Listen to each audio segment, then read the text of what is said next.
Oh my, I have been waiting all these weeks of Lent to get to this Sunday when we will discuss my favorite confession of our church, the Theological Declaration of Barmen, which was written by the confessing churches of Germany during the 1930s.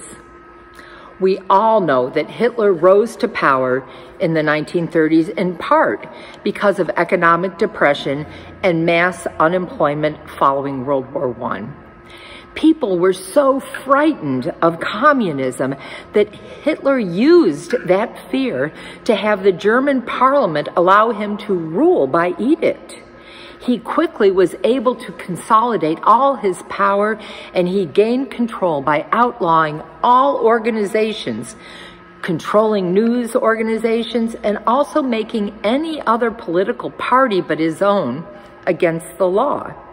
He even controlled the Church of Germany.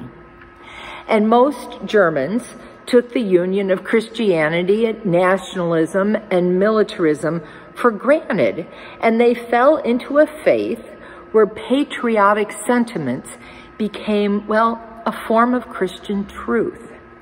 They even came to believe in a nationally pure nation and the rule of Hitler as a part of God's will. One German pastor, Hermann Gruner, wrote about the German church government and government both being under Hitler. The tie is fulfilled for the German people in Hitler. It is because of Hitler that Christ, God the Helper and Redeemer, has become effective among us. Hitler is the way of the Spirit and the will of God for the German people.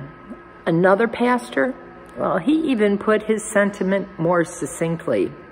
Christ has come through us through Adolf Hitler. But not all German Christians and churches felt this way.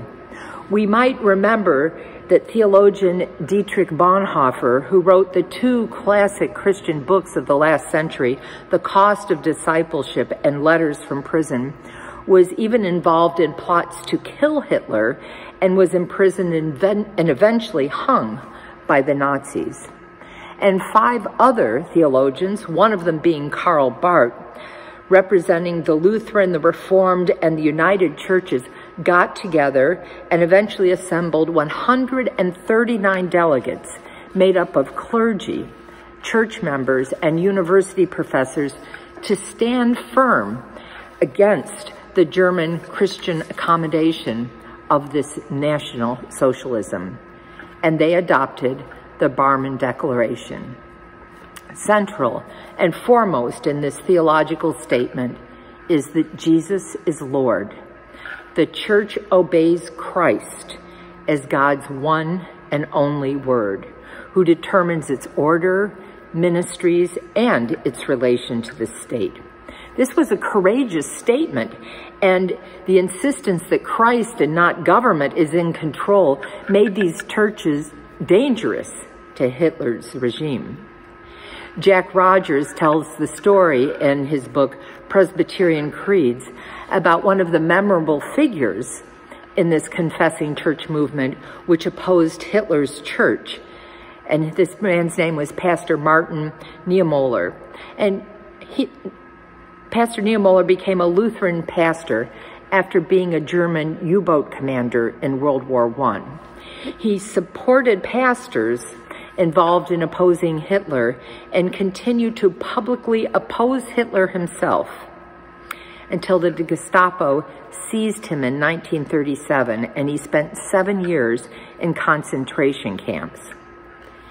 Even though Niemöller was one of the first church leaders to speak out against Nazis after the war, he was willing to share the guilt of his people. Speaking for all who could have done more, he said, well, what has become a famous quote for social change and resistance today. This is his quote. In Germany, they came first for the communists, and I did not speak up because I was not a communist. Then they came for the Jews, and I did not speak up because I was not a Jew. And then they came for trade unionists, and I did not speak up because I was not a trade unionist. And then they came for Catholics, and I did not speak up because I was a Protestant. And then they came for me. And by that time, no one was left to speak up. As Reformed Christians, this confession where the church spoke up is our heritage. And as Reformed Christians, it's in our DNA to always ask ourselves how clear our understanding is of the potential threat of idolatry in our own time and in our own place. We need to be aware of threats to our faith anytime the church and state try to become intertwined. The church is not the Christ of culture, nor is the Christ against culture. The church stands above culture and government, and we should work to transform culture to be like Christ and not the other way around. We are faithful to our faith when we work to transform culture, and we must be reminded that no human being or institution is divinely ordained to have ultimate authority in our lives. No human ruler or political party should ever be followed uncritically. And this makes us, the followers of the Reformed Church, dangerous to those who would like to use faith to control others. Because at the very core of our faith is that only Christ is in charge of the church. The church sits outside and above the politics in any nation. Our faith is an ethic of love, of the equality of all God's children, of justice and concern for the least of these. It's not our politics, but it frames the very essence of who we are and what we hold is good.